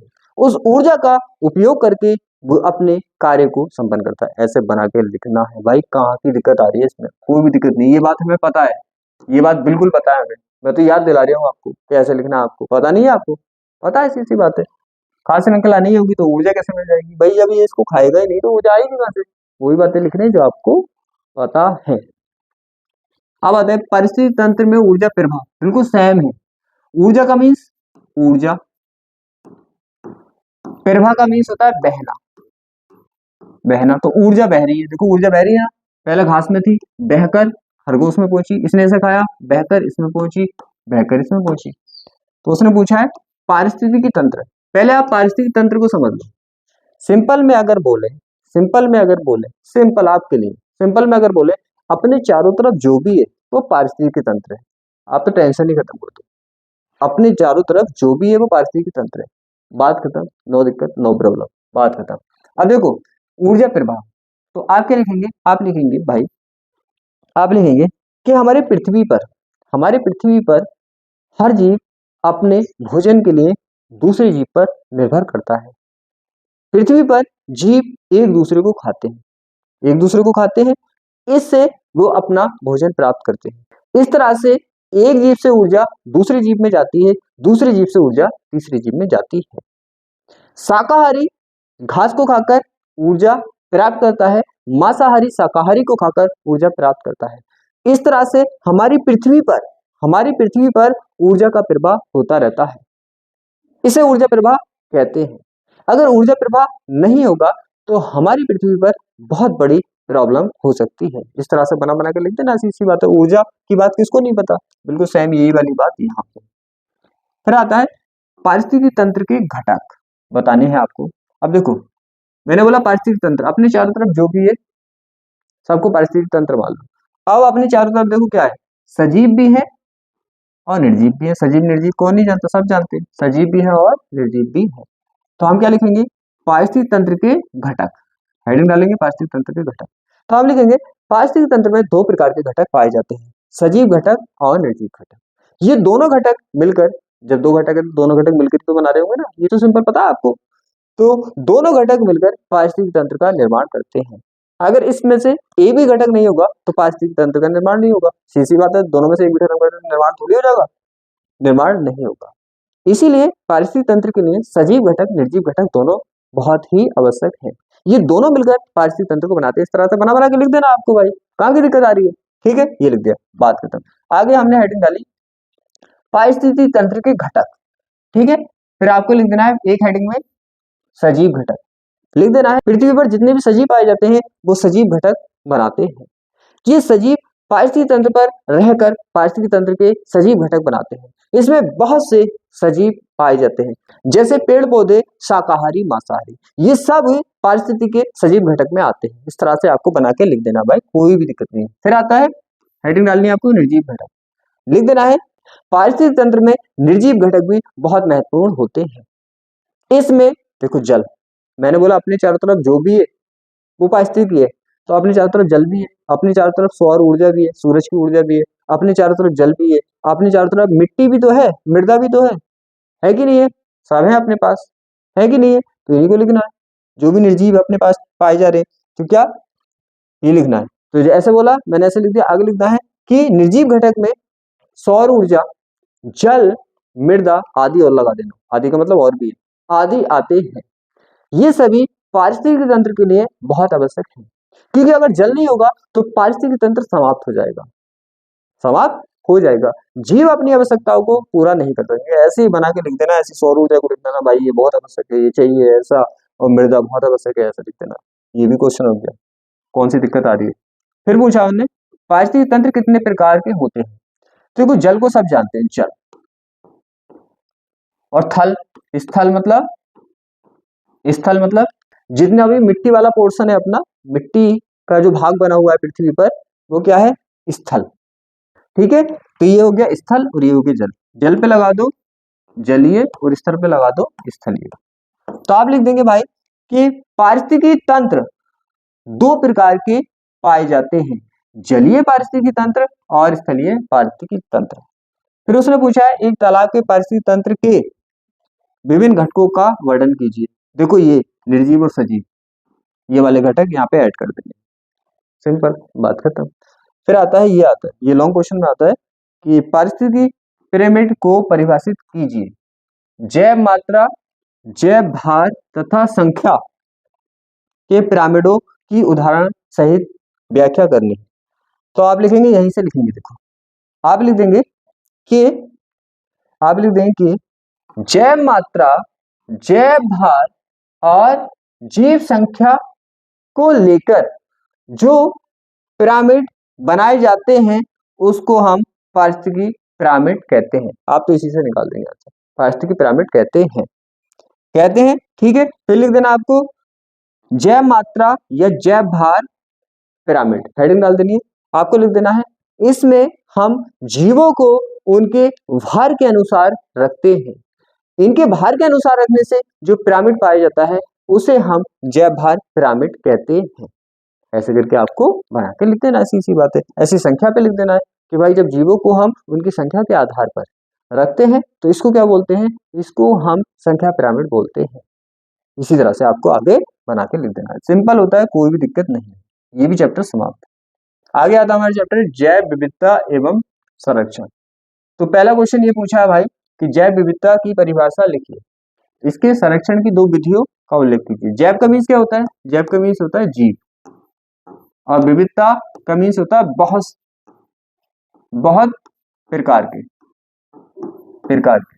तो इसका मतलब क्वेश्चन ये बोल रहा है हमसे कि जीव बहुत प्रकार के हैं। तो ये तो नॉर्मल हमें पता भी है कि पृथ्वी पर देखो कितने प्रकार के जीव है कि नहीं है, चींटी से लेकर हाथी तक है कि नहीं है। तो बहुत से प्रकार के जीव हमारी पृथ्वी पाए जाते हैं। हमने क्वेश्चन से आंसर निकाल लिया, जीव बहुत प्रकार के। तो हम लिख देंगे जैव विविधता हेडिंग डाल के, क्या लिखेंगे, हमारी पृथ्वी पर बहुत प्रकार के जीव पाए जाते हैं, या विभिन्न लिख देंगे, जिसको पता है, विभिन्न नहीं पता सिंपल में लिख दो बहुत प्रकार के। तो हमारी पृथ्वी पर बहुत प्रकार के जीव पाए जाते हैं, जिसको हम जैव विविधता कहते हैं। यहाँ पे शाखा, फिर तो आपको लाइन बनानी है, यहाँ पे शाकाहारी मांसाहारी पाए जाते हैं, पेड़ पौधे पाए जाते हैं, तो अनेक प्रकार के यहाँ पे जीव पाए जाते हैं, इसी को हम जैव विविधता कहते हैं। फिर आप बना बना के लिख देंगे भाई हमारी पृथ्वी पर जैव विविधता का होना बहुत आवश्यक है, क्योंकि जैव विविधता नहीं होगी तो हमारी पृथ्वी पर अनेक प्रकार के जीव नहीं पाए जाएंगे, और अनेक प्रकार के जीव नहीं पाए जाएंगे तो हमारी पृथ्वी का सिस्टम अच्छे से नहीं चल पाएगा, क्योंकि जितने तरह के जीव ज्यादा होंगे पृथ्वी का सिस्टम इतना ही अच्छा हमारा चलेगा। ऐसे लिखना है, सिंपल सी बात है, क्योंकि एक जीव दूसरे जीव पर डिपेंड करता है, इसीलिए उनका सिस्टम ज्यादा जीव होने पर अच्छा चल पाता है। ऐसे बना बना के आपको आगे लिखना है। फिर आता है इनके संरक्षण। संरक्षण का मीन्स देखो, यहां से रक्षा उठा लो, रक्षा, और किसकी बात चल रही है, जीव, तो जीवों की रक्षा की बात चल रही है। अब कुछ सोचो, जीवों की रक्षा करना जरूरी है ना, वन विभाग वाले रक्षा क्यों करते हैं, इसीलिए करते हैं, वरना खत्म हो जाएंगे जीव। तो देखो क्या होगा, जीव संरक्षण की 2 विधियां लिखनी है, तो आप लिख देंगे हेडिंग डाल के, यहाँ पे भाई संरक्षण की 2 विधियां, हेडिंग डाली। पहला रखा स्व स्थानीय संरक्षण। देखो स्व का मतलब स्वयं के, खुद के, स्थानीय का मतलब स्थान पर, संरक्षण का मीन सुरक्षा। जैसे फॉर एग्जांपल मैं यहाँ पे हूँ, यहीं पे मुझे सुरक्षा दी जाए, तो ये होगी स्व स्थानीय, मेरे खुद के स्थान पर सुरक्षा मिल रही है मुझे। बाह्य स्थानीय, बाह्य का मतलब बाहर, स्थानीय का मतलब स्थान पर, संरक्षण का मीन सुरक्षा। अगर मुझे बाहर ले जाकर मुझे सुरक्षा दी जाए तो वही बाह्य स्थानीय संरक्षण। समझ आया? अब देखो यहाँ पे लिखेंगे स्व स्थानीय संरक्षण में क्या लिखोगे, आप लिखोगे भाई कि जब जीव को उसी के स्थान पर संरक्षण दिया जाता है, सुरक्षा दी जाती है, तो उसे स्व स्थानीय संरक्षण कहते हैं। आगे तो बना बना के लिखना है, जीवों को स्व स्थानीय संरक्षण देना बहुत आवश्यक है। अगर हम जीवों को स्व स्थानीय संरक्षण नहीं देंगे तो जीव पृथ्वी से समाप्त हो जाएंगे। पृथ्वी से जीव समाप्त होने पर उनकी प्रजाति खत्म हो जाएगी, और प्रजातियां समाप्त होने से हमारी पृथ्वी पर बहुत बड़ी प्रॉब्लम हो सकती है। इस तरह से बना बना के लिख देना आपको, सिंपल ऐसे लिख देंगे। वायु स्थानीय संरक्षण में भी बस क्या कर देंगे, हम लिख देंगे भाई जब हम जीव को उसके स्थान से ले जाकर कहीं बाहर सुरक्षा देते हैं, इसे बाह्य स्थानीय संरक्षण कहते हैं। जीवों का बाह्य स्थानीय संरक्षण बहुत जरूरी है, वही फिर अपनी लैंग्वेज में आ जाओ, जीवों का बाह्य स्थानीय संरक्षण बहुत जरूरी है। अगर हम जीवों को संरक्षण नहीं देंगे, सुरक्षा नहीं देंगे, तो जीव हमारी पृथ्वी से खत्म हो जाएंगे, जीवों की जान जा सकती है। इसीलिए हमारा कर्तव्य है जीवों को बचाना, जीवों को संरक्षण देना। हम जीवों को बाह्य स्थानीय संरक्षण देते हैं, जिससे हम उनको बचाते हैं, और इस तरह से हमारी पृथ्वी पर बहुत सारे प्रकार के जीव बने रहते हैं। अगर हम बाह्य स्थानीय संरक्षण नहीं देंगे तो जीव खत्म हो जाएंगे, और जीव खत्म होने से हमारी पृथ्वी पर बहुत सारी परेशानियां आ सकती हैं। फिर तो अपनी वाली एक्टिंग में आ जाओ और भाई एक्शन के साथ लिखते चले जाओ, बात खत्म। फिर देखो यहाँ पे आंसर निकालना भाई, रेड का मीन्स खतरा होता है, खतरा क्या होता है, खतरा। डाटा मीन्स सब जानते हैं, डाटा जो हमारे पास इंफॉर्मेशन होती है उसको बोलते हैं। बुक का मीन्स नहीं पता आपको, कौन ऐसा है बुक का मीन्स नहीं पता, इसका मतलब रेड का मीन्स खतरा, और बुक का मीन्स बुक, इसका मतलब इस बुक में कुछ खतरे वाली चीज रखी हुई है, लिखी हुई है, बुक में लिखा होता है, सीधी सी बात है। तो ये बुक ऐसी है जिसमें कोई खतरे की चीज लिखी हुई है, अब हम देखो रेड डाटा बुक का मतलब क्या होता है। कुछ जातियां हमारी पृथ्वी पर खतरे में है, जैसे देखो डायनासोर खत्म हो गए ना, क्यों खत्म हो गए? क्योंकि वो खतरे में आ गए और वो खत्म हो गए। तो इसी तरह से हमारी जो रेड डाटा बुक होती है, इसमें खतरे में जो जातियां हैं पृथ्वी पर वो रखी जाती हैं। कौन सी जातियां? जो खतरे में है। आंसर निकल गया क्या कि भाई रेड डाटा बुक ऐसी डाटा बुक है जिसमें हम उन जातियों को रखते हैं जो खतरे में होती है। सिंपल, इससे पता चल रहा है। इसकी उपयोगिता बताइए। अब देखो आ जाओ अपने वाले स्टाइल पे। अब एक बात बताओ कि भाई ये बुक है और इसमें हमें पता चला कि भाई ये जातियां खतरे में हैं, तो क्या करोगे तुम उन्हें बचाओगे ना? बचाओगे, सिंपल सी बात है।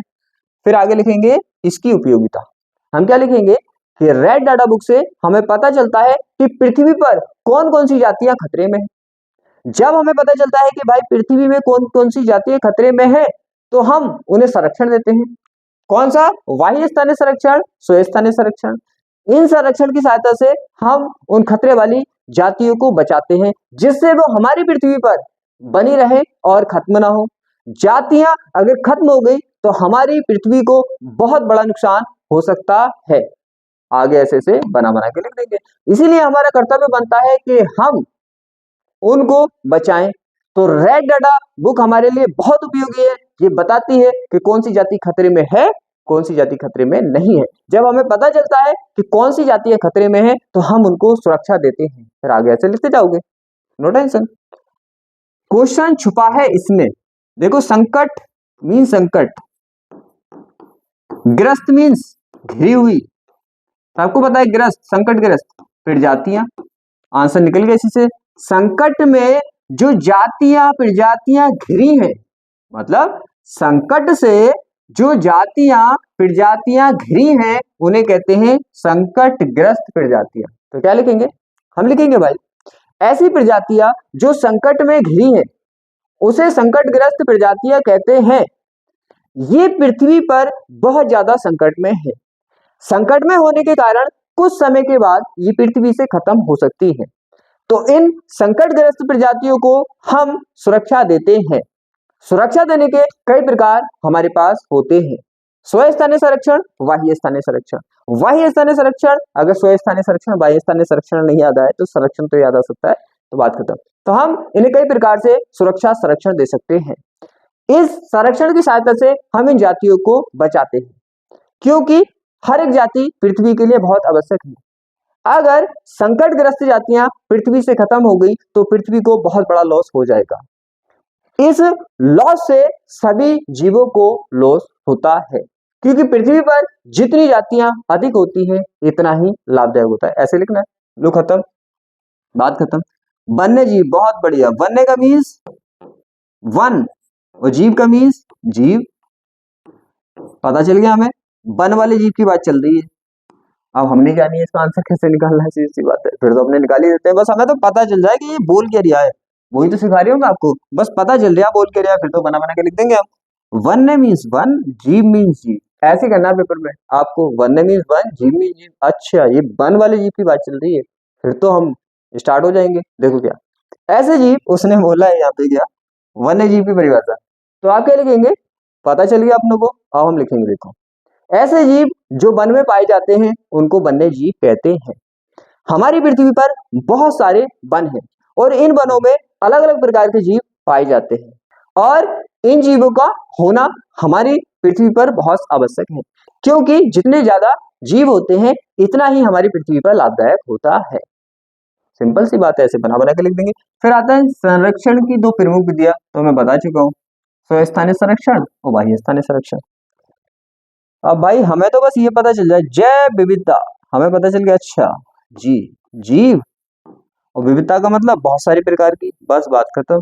हमें तो इतना पता है, जैव का मीन्स जीव और विविधता का मीन्स बहुत सारे प्रकार की। तो हमें पता चल गया क्या, बहुत सारे प्रकार के जीव।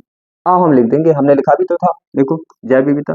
फिर वही स्टार्ट हो जाएंगे कि भाई हमारी पृथ्वी पर बहुत सारे प्रकार के जीव पाए जाते हैं, इसे जैव विविधता कहते हैं। और जैव विविधता का होना हमारी पृथ्वी पर बहुत जरूरी है, क्योंकि जैव विविधता नहीं होगी तो हमारी पृथ्वी को बहुत बड़ा लॉस हो जाएगा। जीव जितने ज्यादा होते हैं इतना ही बेनिफिट होता है। तो देखो इस क्वेश्चन का आंसर मैं ऑलरेडी यहाँ पे बता चुका हूं, तो इसी को यहाँ पे कॉपी कर देना है। अब हम देखने वाले हैं अपना नेक्स्ट चैप्टर, जीव और समष्टियां। यहाँ पे बड़ा ही सिंपल चैप्टर है और ये क्वेश्चन ऐसे हैं जो आते ही आते हैं, बड़ा सिंपल है। 2 वर्ड है बस यहाँ पे, रहना और खाना, रहना प्लस खाना। और ये सिंपल सी बात है, आपको पता है रहना और खाना सबको पता है, अच्छे से रहने मिल जाए और अच्छे से खाने मिल जाए, नो टेंशन। तो देखो क्या है, रहने और खाने के लिए हम इतनी मेहनत कर रहे हैं। देखो यहाँ पे क्या है, सबसे पहले बोला उसने पर जीबी, पर का मीन्स पराई, जीबी का मीन्स जीव। तो अर्थ निकला भाई पराई जीव, पराई का मीन्स दूसरे, सी बात है। तो निकला यहाँ पे अर्थ दूसरे जीव, तो इसका अर्थ निकला हमारा दूसरे जीव, दूसरे जीव। तो यहाँ पे दूसरे जीव की बात चल रही है, मैंने बोला यहाँ पे रहने और खाने की बात चलेगी। तो यहाँ पे आपको क्या लिखना है, यहाँ पे आपको सिंपल में लिखना है, क्या लिखना है आपको सिंपल में, कि भाई यहाँ पे 2 जीव साथ साथ रहते हैं, साथ साथ रहते हैं। एक जीव पराई जीव मतलब दूसरे जीव से अपना भोजन प्राप्त करता है, इस तरह से उसको भोजन की प्राप्ति होती है। इसी तरह ये दोनों जीव एक साथ पृथ्वी पर पाए जाते हैं, इसको हम परजीविता कहते हैं। ऐसे आपको इसको लिख देना बना के, बात खत्म। अब देखो आगे दूसरा आता है हमारा यहाँ पे भाई परभक्षी, दोनों पर को करा दूं पहले मैं।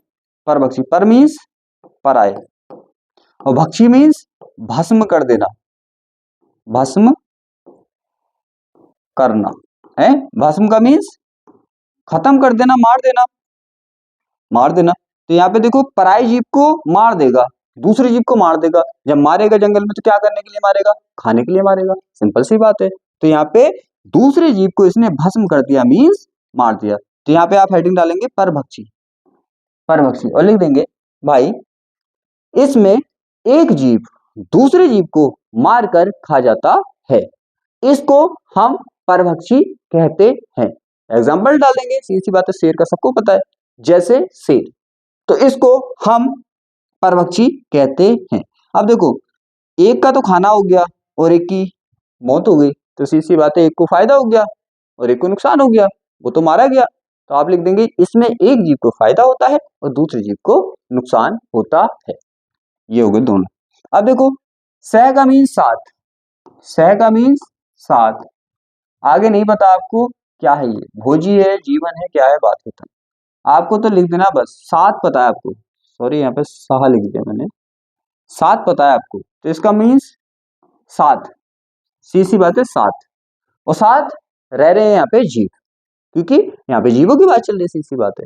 तो यहाँ पे साथ रह रहे हैं अपने जीव, जीव क्या रह रहे हैं यहाँ पे, साथ रह रहे हैं, बस आपको बना बना के लिख देना है। इसमें 2 जीव एक साथ रहते हैं, इसको हम सहभोजिता कहते हैं। एक जीव दूसरे जीव से भोजन प्राप्त करता है, बना बना के आपको लिख देना है, नो टेंशन।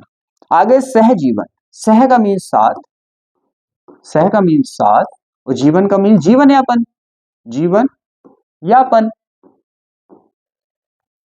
जीवन यापन। देखो साथ जीवन यापन कर रहे हैं, कौन, साथ करेंगे तो 2 ही जीव तो होंगे ना, सीधी बात है। तो आप लिख देंगे यहाँ पे भाई, यहाँ पे हेडिंग डालेंगे सहजीवन, लिख देंगे इसमें 2 जीव साथ साथ जीवन यापन करते हैं। खुद सोचो, जब हम जीवन यापन करेंगे किसी के साथ, तो जीवन यापन किसके साथ कर सकते हैं हम कंप्लीट तरीके से, जब हम एक दूसरे को फायदा पहुंचाएंगे। अगर लड़ाई होगी तो जीवन यापन खत्म हो जाएगा। तो हम लिख देंगे भाई कि यहाँ पे हेडिंग डाल के सहजीवन में कि इसमें 2 जीव एक साथ रहते हैं और एक दूसरे को फायदा पहुंचाते हैं, इसको हम सहजीवन कहते हैं, सिंपल।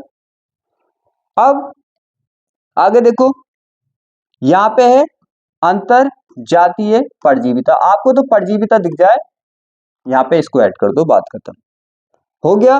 बस यहाँ पे बचा है स्पर्धा, स्पर्धा, और स्पर्धा का मीन्स होता है लड़ाई, लड़ाई। और आपको पता है अपने जनरल लाइफ में भी लड़ाई किसके लिए हो रही है, रहने और खाने के लिए, हो रही कि नहीं हो रही है। ऐसे यहाँ पे जीवों में लड़ाई जो होती है वो भी रहने और खाने के लिए होती है। तो आप क्या लिख देंगे, आप लिख देंगे हेडिंग डाल के भाई, पहले हेडिंग डालेंगे अंतरजातीय स्पर्धा। यहाँ पे लिखेंगे जब दो जीवों में रहने और खाने के लिए लड़ाई होती है इसको हम अंतरजातीय स्पर्धा कहते हैं। इस तरह से एक जीव दूसरे जीव को हानि पहुंचाता है। अरे लड़ाई होगी तो हानि पहुंचेगी, सीधी सी बात है, हानि पहुंचाता है। इस तरह से एक जीव दूसरे जीव को मार भी सकता है, उसकी जाति खत्म भी हो सकती है। तो ये स्पर्धा खतरनाक भी हो सकती है। बना बना के लिख देना है, जो बातें लड़ाई में होती है लड़ाई की बातें लिख देनी है, सीधी सी बात है। ये खतरनाक हो सकती है, एक जीव दूसरे जीव को मार सकता है, इसमें बहुत हानि हो सकती है, जीव खत्म हो सकता है, उसकी जाति खत्म हो सकती है, बात खत्म। तो ये अपना चैप्टर समाप्त। और ये ऐसे क्वेश्चन आपको दिखने मिलेंगे ही मिलेंगे। फिर आता है ये पूरा चैप्टर, आप इसको आसानी से कर दोगे। क्या होगा देखो, क्या होगा यहाँ पे, डीएनए किसको नहीं पता, डीएनए सबको पता है। देखो कुछ पता है या ना है बायोलॉजी में, लेकिन डीएनए सबको पता है, सबको पता है, चाहे कोई स्कूल गया है या नहीं गया है, सबको पता है डीएनए। देखो इस पूरे चैप्टर में क्या होता है, दो डीएनए लिए उन्हें जोड़ा और नया डीएनए बना दिया, पूरा चैप्टर खत्म। बस ये बात हमें पता है, दो डीएनए लिए उन्हें जोड़ा और नया डीएनए बना दिया, कुछ नहीं करना, बाकी बात खत्म।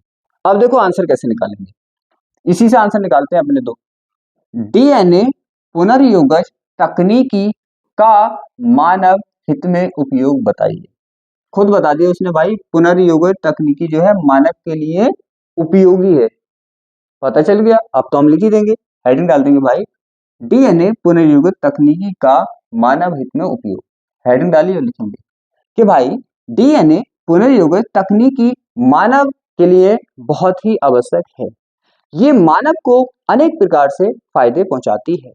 डीएनए पुनर्योगज तकनीकी ने बहुत ही महत्वपूर्ण मानव को फायदे दिए हैं, क्योंकि इसने खुद बता दिया कि मानव के लिए उपयोगी है।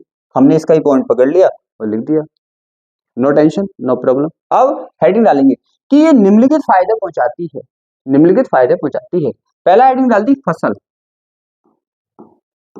फसल या कृषि। अब देखो मानव है तो भैया मानव तो फसलें करता ही है, कृषि करता ही है, और मानव है तो दवाई भी खाता है, वो है तो बीमार भी होगा, दवाई। दो हेडिंग डाली, कृषि और ये। हम क्या लिखेंगे, वही बात लिखनी है हमें तो, कि भाई डीएनए पुनर्योगज तकनीकी कृषि के लिए बहुत ही लाभदायक है। अब कृषि में क्या क्या अच्छा हो सकता है, पैदावार ज्यादा हो जाए, फसलों को कीड़े ना लगे, हैं कीड़े ना लगे, फसलें खराब ना हो। तो मानव के लिए क्या क्या चीज फायदेमंद यहाँ पे हो सकती है कृषि में, वो लिख देनी है सब। तो क्या लिख देंगे भाई, हम लिख देंगे कि भाई डीएनए पुनर्योगज तकनीकी कृषि में बहुत ही महत्वपूर्ण है, ये कृषि की पैदावार को बढ़ा देती है, कृषि में फसलों में कीड़े नहीं लगते हैं, फसलों का नुकसान नहीं होता है। इस तरह से कृषि में ये बहुत ज्यादा लाभदायक है, इससे बहुत ज्यादा मात्रा में उत्पाद पैदा होता है। फसलों की अच्छाइयां लिख देनी यहाँ पे, बात खत्म। फिर आता है दवाई, फिर लिख देना है यहाँ पे, डीएनए पुनर्योगज तकनीकी का दवाई के क्षेत्र में भी बहुत बड़ा योगदान है या फायदा है, योगदान है या फायदा है। इससे हम अनेक तरह की दवाइयां बनाते हैं, और दवाइयां मानव के लिए बहुत जरूरी है, क्योंकि जब मानव को नई नई तरह की बीमारियां होती हैं या बीमारियां होती हैं तो दवाइयों का यूज करके उसको ठीक किया जाता है। फिर यहाँ पे दवाइयां और दवाइयों के फायदे लिख देना, खत्म। हम वो लिख रहे हैं जो हमें पता है। अब देखो यहाँ पे लिख दिया मानव इंसुलिन पर टिप्पणी लिखी, मानव इंसुलिन, तो हमें तो पता चल गया मानव है और इंसुलिन की बात चलती है। अब हम लिख देंगे मानव के लिए इंसुलिन, हेडिंग डालेंगे मानव इंसुलिन। आप लिख देंगे कि भाई इंसुलिन मानव के लिए बहुत ही फायदेमंद है, इंसुलिन मानव के लिए बहुत आवश्यक है, क्योंकि मानव की अनेक क्रियाओं में इंसुलिन के उपयोग होते हैं। इंसुलिन नहीं होगा तो मानव को बहुत बड़ी प्रॉब्लम आ सकती है, इसीलिए इंसुलिन का हम उत्पाद भी करते हैं, क्योंकि इंसुलिन बनाना आवश्यक है, क्योंकि ये मानव के लिए आवश्यक है। ऐसे बना के लिख देंगे, हमने कुछ याद थोड़ी किया है, हमें तो पता मानव है और इंसुलिन है, बात खत्म। जब मानव के साथ इंसुलिन है तो इंसुलिन मानव को फायदे दे रहा होगा, तभी इसके साथ है। फिर आता है पुनर्योगज डीएनए तकनीकी से आप क्या समझते हैं, मैंने बता दिया। पुनर् का मतलब, देखो पुनर् को छोड़ दो, योगज का मतलब योग, योगज का मतलब योग, जोड़ना, और डीएनए का मतलब डीएनए। तो इसका मतलब निकला कि डीएनए को जोड़ लें हम, डीएनए को जोड़ लें तो हम लिख देंगे जब हम दो डीएनए को जोड़कर एक डीएनए बनाते हैं। खुद सोचो भैया, दो डीएनए को जोड़ दोगे तो एक ही तो बन जाएगा। अर्थ इससे निकाल दिया हमने। योगज मीन्स देखो योग है, योग है और ये डीएनए, तो क्या हुआ इसका मतलब योग डीएनए, मतलब डीएनए का योग कर रहे हैं। जब डीएनए का योग करेंगे तो एक ही तो डीएनए बनेगा दो को जोड़ के। तो हम लिख देंगे भाई, हेडिंग डालेंगे पुनर्योगज डीएनए तकनीकी, हेडिंग डाली और लिख दिया। जब हम दो डीएनए को जोड़कर नया डीएनए बनाते हैं, इसको हम डीएनए पुनर्योगज तकनीकी कहते हैं। और भाई उसने पूछा कृषि में फायदे, अभी बताया मैंने कृषि में फायदे। सिंपल सिंपल से सोचो, कृषि में उपयोग बताने हैं, कृषि में फायदे बताने हैं। तो अगर कुछ भी नहीं पता तो आपको पता है ना कृषि के लिए क्या क्या चीजें फायदेमंद हो सकती हैं। आपको पता है भाई कृषि की पैदावार अच्छी हो जाए, मजा आ जाएगा। कृषि पे, खेती पे, फसलों पे कीड़े ना लगे, मजा आ जाएगा। ये तो वैसे ही पता है आपको, नो टेंशन।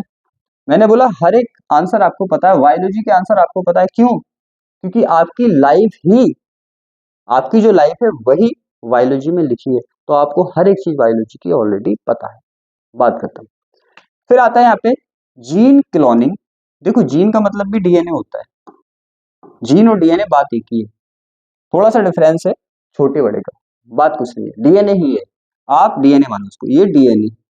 क्लोनिंग मीन्स होता है क्लोन करना, जोड़ना, जोड़ना, ठीक है। पर टिप्पणी लिखिए, अरे वही तो है डीएनए जोड़ना या योग करना, अभी तो किया था आप लोगों ने, बस वही लिख देंगे हम। क्या लिख देंगे? वही दो डीएनए को जोड़ कर क्या किया जाता है, एक नया डीएनए बनाया जाता है। फिर कृषि की बातें, दवाई की बातें, ये वो करके इसका आंसर भी हो गया। जीन चिकित्सा बहुत बढ़िया, देखो इससे आंसर निकाल दूंगा, कुछ भी याद नहीं कराऊंगा। जीन का मतलब जीन और चिकित्सा का मतलब चिकित्सा, इसका मतलब जीन का उपयोग चिकित्सा में कर रहे हैं, पता चल गया हमें। हम लिख देंगे भाई जीन चिकित्सा में, जीन का उपयोग करके हम उपचार करते हैं। देखो चिकित्सा का मतलब क्या होता है, चिकित्सा में क्या होता है, उपचार होता है? किसी का उपचार ही तो होता है। तो हम लिख देंगे भाई जीन चिकित्सा, हेडिंग डाल के हम लिखेंगे भाई चिकित्सा में जीन का उपयोग करके जब हम उपचार करते हैं तो उसको जीन चिकित्सा कहते हैं। अब आता है यहाँ पे, देखो यहाँ पे एडीए, एडीए हमारा ये फुल फॉर्म है इसकी, ये शॉर्ट में है कि कमी का उदाहरण देते हुए वर्णन कीजिए। तो हम लिख देंगे भाई, हमें तो पता है जीन चिकित्सा है यहाँ पे, और हमें पता है एडीए की कमी का उदाहरण पूछ लिया है, तो हम लिख देंगे कि भाई हम जीन चिकित्सा की सहायता से एडीए की कमी को दूर कर सकते हैं, क्योंकि एडीए की कमी जीन चिकित्सा से ही संभव है या की जा सकती है। तो इस तरह से हम जीन चिकित्सा से एडीए की कमी को दूर करते हैं। अगर किसी व्यक्ति में एडीए की कमी होती है तो हम उसका इलाज जीन चिकित्सा से करते हैं। देखो क्वेश्चन भी यही है और आंसर भी यही है, तो सब कुछ यही है, बस अपनी आई साइड बढ़िया होनी चाहिए देखने के लिए। क्वेश्चन आंसर यही पे, आप बिल्कुल भी टेंशन ना लें, हो गया ये भी। फिर आता है पारजीनी ट्रांसजेनिक जंतु। देखो ट्रांसजेनिक है, अब यहाँ पे देखो ट्रांसजेनिक है, ट्रांस की मीन्स होता है ट्रांसफर, ट्रांसफर होता है नहीं ट्रांसफर, और ट्रांसफर का मीन्स होता है एक जगह से दूसरी जगह को जाना, ट्रांसफर कहलाता है। ये बताया आपको, पता है ना आपको। अब यहाँ पे उसने बोला है यहाँ पे जीन ट्रांसजेनिक जंतु, तो जीन का मीन्स, जीनी का मीन्स जीन है, और ट्रांसफर का मीन्स ट्रांसफर, तो अर्थ इससे मिल गया। हम लिख देंगे कि भाई ऐसे जंतु जिनमें जीन ट्रांसफर किया जाता है क्या कहलाते हैं, पारजीनी या ट्रांसजेनिक जंतु कहलाते हैं। आंसर इसी के अंदर छुपा है, कहलाते हैं लोग, क्या सिंपल सी बात है। अब देखो इसने पूछा है इसका उत्पादन क्यों किया जाता है, और क्या है मानव के लिए इसकी उपयोगिता का संक्षेप में इसने हिंट्स दे दिया, हमें खुद आंसर बता दिया। क्या देखो उसने बता दिया भाई ये मानव के लिए उपयोगी है, और इसने पूछ भी लिया कि उत्पादन क्यों किया जा रहा है, आगे लाइन में बता भी रहा है कि मानव के लिए उपयोगी है ना, है ना टेक्निक। देखो यहाँ पे भाई उसने पूछा इसका उत्पादन क्यों किया जा रहा है, आगे खुद बता रहा है कि मानव के लिए इसकी उपयोगिता, मतलब मानव के लिए उपयोगी है, सिंपल सी बात है। तो आंसर तो इसी में छुपा है, तो हम क्या लिखेंगे, हम लिखेंगे इसका उत्पादन क्यों किया जाता है, तो हम लिख देंगे भाई इसका उत्पादन मानव के लिए किया जाता है क्योंकि ये मानव के लिए बहुत उपयोगी है, सिंपल, नो टेंशन, हो गया। अब लिखना है कि मानव की उपयोगिता, ये तो हो गया, चलो ये भी हो गया और ये भी हो गया। अब इसका लिखना है मानव के लिए इसकी उपयोगिता, हेडिंग डाली लिख देंगे, क्या लिख देंगे, हमें तो पता है, सी बात है। कि ये मानव के लिए बहुत ज्यादा उपयोगी होते हैं। ये मानव को अनेक प्रकार से फायदे पहुंचाते हैं, इसीलिए ये बनाए जाते हैं। ये नहीं होते तो मानव को बहुत सारी दिक्कतें हो जाती। ये मानव की बहुत बहुत बड़ी प्रॉब्लमों को दूर करते हैं। बस लिख देना, सिंपल सी बात है। तो इस तरह से आप कर सकते हैं। देखो, इस तरह से आप कंप्लीट बायोलॉजी को कर सकते हैं। देखो, मानव इंसुलिन आया, उसमें तो मैंने कुछ बताया नहीं, मानव को पकड़ा, इंसुलिन को पकड़ा, आंसर कर दिया, सीधी बात है। तो यहाँ पे आपको 6 चैप्टर मैंने कराए हैं, और 6 चैप्टर करने के बाद आपके पेपर में कुछ भी दिखेगा ना, और आपने 6 चैप्टर में अच्छे से टेक्निक को समझ लिया, तो आप हर किसी का आंसर वहां पे कर दोगे। देखो, इस क्वेश्चन का क्या था, आंसर भी इसमें और भाई क्वेश्चन भी यही है, बात खत्म। तो ऐसे ही आपको करना है, बायोलॉजी में टॉप ही करना है, ठीक है। No tension, no problem. तो आपको बिल्कुल भी टेंशन, बिल्कुल भी प्रॉब्लम नहीं लेनी है। और आपके जो एग्जाम है फिजिक्स और केमिस्ट्री के, उसकी भी आपको बिल्कुल दिक्कत नहीं लेनी है। इससे भी इजी वे से मैं आपको करा दूंगा, उसमें बिल्कुल भी नहीं पढ़ना पड़ेगा। फिजिक्स केमिस्ट्री इतने हार्ड होते हैं, लेकिन पढ़ना बिल्कुल भी नहीं पड़ेगा, ये मेरी गारंटी है। कंटेंट हमारा पढ़ा हुआ है, फिजिक्स और केमिस्ट्री का आपने देखा है, पढ़ना पड़ ही नहीं रहा उसमें से, इसी बात है। उससे भी अच्छा न्यू वर्जन बहुत जल्द आने वाला है। आपके पेपर चल रहे हैं, टेंशन खत्म करें, पेपर को अच्छे से करें, जैसे मैं बोल रहा हूँ। ना फिजिक्स की टेंशन लें, ना केमिस्ट्री की टेंशन लें, ना बायोलॉजी की टेंशन लें, जैसे मैं बोल रहा हूँ करें और टॉप करेंगे। तो आप बिल्कुल भी टेंशन ना लें, आपको मैं कोई भी प्रॉब्लम, कोई भी टेंशन बोर्ड एग्जाम की नहीं होने दूंगा। तो अब मैं इस क्लास को यहीं पे क्लोज करता हूँ।